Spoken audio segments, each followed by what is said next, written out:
For us, the primary focus is and always will be customer backwards, meaning you focus on the customer, you see what are the most important problems that they have, and then you see what are the most efficient technology-enabled ways of solving those problems. When we look at the overall market, it's give or take $300 billion. That's with a big B. And when we look at the size of most of us startups, even the big startups, the big technology companies, we're still collectively just a small fraction of the overall market, which means that most of the market is still left for people such as us to focus on. Another important thing is that the way in which we approach the market is to help our customers make more money. Because that's been one of our success criteria when we started. We said, technology for the greater good.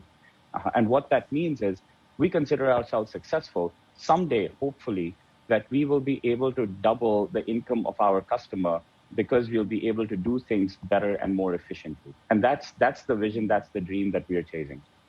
Yeah, sounds like you have quite a plan. Nipun, good morning. Thank you for joining in this conversation. So the pandemic, there was a timing element that really worked for you, right? The pandemic helped you scale up and scale up pretty fast. With things reopening and, the market coming back, do you think that could perhaps slow down the onboarding process of small retailers or not quite? Actually, what we've seen is it's quite been the other way. Because what happened was there was let's do a quick flashback to 2020 when the pandemic hit. Now, we launched in January 2020.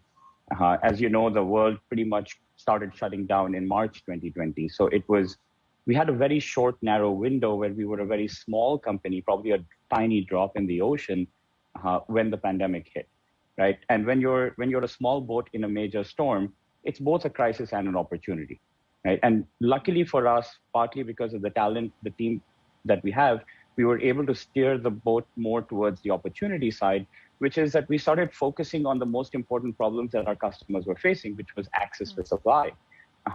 The value of a digital platform became abundantly clear because it doesn't matter if you're rich or poor. You care about your life, you care about your health.